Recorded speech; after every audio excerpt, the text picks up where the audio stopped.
Assalamualaikum. 2021. This year kasi, nasa pa ako dito sa Jeddah. Nag-work ako as lab tech. Kwento ko lang yung about dun sa kasama namin. That time, itong year na to, 2021, siguro mga 8 years na niya nun sa Saudi. Ang tagal na niya doon, nung kararating pa lang niya ng Saudi. Di ba pag kararating mo lang ng Saudi, syempre, yung tumulong sa'yo na nakapag-Saudi ka or nagpautang sa'yo, dito na lang, mas clear. Yung nagpautang sa'yo, syempre, babayaran mo. So, itong babae na to, maranawin.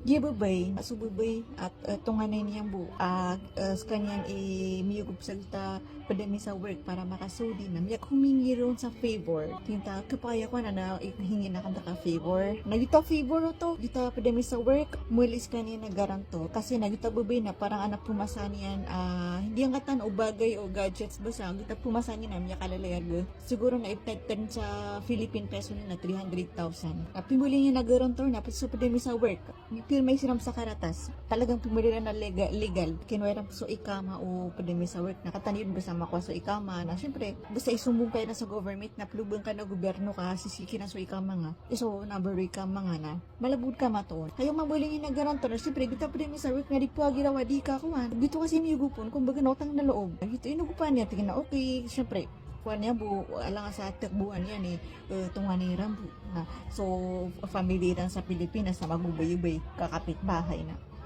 inugupan niya may garantor dito kaya kuan nagita babay na okay din kita inutangan niya na may din yan tas biglang after 4 months miyadas ka niya, kita bubi miyada. Ayanan kaya balita, nagita bubi na niya kabilang sa Pilipinas. Kita tungan na kita pa din sa work. Dito, to na so, pinggaranturan niyan. Hindi plubuan. Na yung diplubuan na sa pa sa work. Kasi syempre, makapeperma. Dinan ka itong nagita bubi kami yan. Biglang miyalagwi. Miyada. Miya kabilang sa Philippines. Ana, sumag sila sa klinik kami. Di na ni plubuan. Nandas ka niyang gigyo, ana. Taman sa ketukawan o employer kami. Dito masuswa. Dito mga tawa, inutangan nagita bubi. Ay, pinggaranturan na pa din sa work na. Sumis na mismo ko mudir rami. O tigilan no kuan na pigi puli sa mga empleyado na. Syempre kada may sa employer rami ka Andres kaniya nun.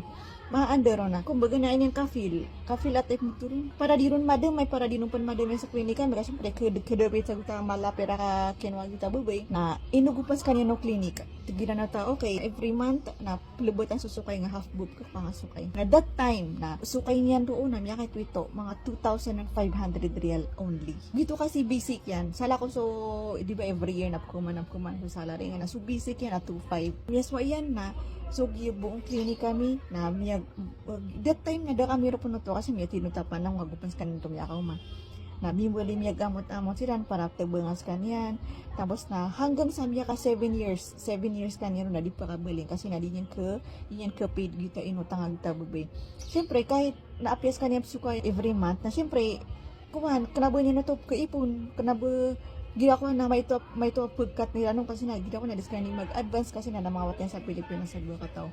Imagine nga na 7 years na po ka awa sa dita clinic kasi na kakakaptan nila sa kaniyan ka. Di na po ka wala nga sa utang yan. Tama sa nudu kami na nudu pa rin sa kaniyan. Minsan ipkap diya miya kasi na di ba mas kanina yung bulya miya kang bayadan sa dita utang ang tatungan niya. One time namin bakasyon sa kaniya na ayaw ko makaputo na isin na miya. Ano so pinsan kami utang katuhinta.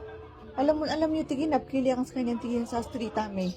Tagtaba ng ganyan minad. Hindi ako takuran. Parang walang nangyari. Na gito, wala siyang magawa. I think nakayugupan ako mga balinga 2022 siya sa Philippines. Nagupan sa kanya nakapid. Gito ka na ipkapdemi ka siyempre supposed to be na dapat na ipon niya no to. Na di niyang kaipon ka. Mayroon niya naguta-utang. Siguro ang lesson learned sa history na iganutan to pagtiwala sa mga kahit sino pa yan. Kahit sino pa yan. Apen yung true na lalaw na sa ipera di kayo magtitiwala. At saka sa pirmaan yung mga karas na, but yan niyo. Ano mo tataguno rumbos na i-donate yung so bahay niyo, wag house and lot yung sa gobyerno na. When yun pinirma so karatas, hindi miya kalayas ka no kulay niyo. Mga ganung bagay. So mga tao kasi na minsan na, di ba, lalo na pag ganyan na utang na loob ka ko tao. Para bukabedan ka sa utang na loob na lahat na gagawin mo. Parang di ka pa kagirawa di. Mahirap po hindi. Gira utang ka ko tao na utang na loob. Kasi na ikunya nakaisumbat yan naka ino kami ino ang naso di ka pondra ka di ba? Okay lang nang magkautang ka ng pera. Pero sa utang na loob na maargan ka ba din. Apya pun ka ba din ka mang inugupan ka mang buna. Ad na time. Saan na time na ginos ka na ino ka man miya kagiyo. Ino ka man miya katira kay inutangan namin ka. Ino ka man miya kapasar class ka miya kabaling kar kami. Di ba? Miya kadagdagan. At saka matutukan humindi, pinaka lesson learned. Nadadal na lesson learned. Be mindful sa lahat ng bagay-bagay. Lalong-lalo na about sa pera. Mag-isip ka 100 million times. Kasi sa dunia na minsan na ang umiiral lang na perak na ayak at tumbas o perak na oras na no. Kumbaga na paano ka kikita ng pera o di ka pag-invest ko oras ka. O di ka panggalipok. Baka ni makagiraw ka yun, nami minilibitad sa 100,000. Di, kailangan na pangilipag ka. Di tapukataan ko mga yayaman. So, kata na, simpleng mamamayan lang tayo. Kumbaga na, pakanta sa 3 times a day with snacks. Ang hirap kumita ng pera. Kayod ka ng kayod na i-build ka sa utang. Anyways, naman to na mapipig ginawa niyan kasi na, nasa sabi pa rin siya. I think. Din nakunta kami pero nudus ka niyan panata. Ayun lang. Sana nami ako niyo 2 months story niya. Anong oras na ba? 3:30 p.m. Sumbayan ko sa asar and then kana ako sa spaghetti and then kumantay ako because today is my day off. Mag-Netflix ako. So, ayun lang. Assalamualaikum.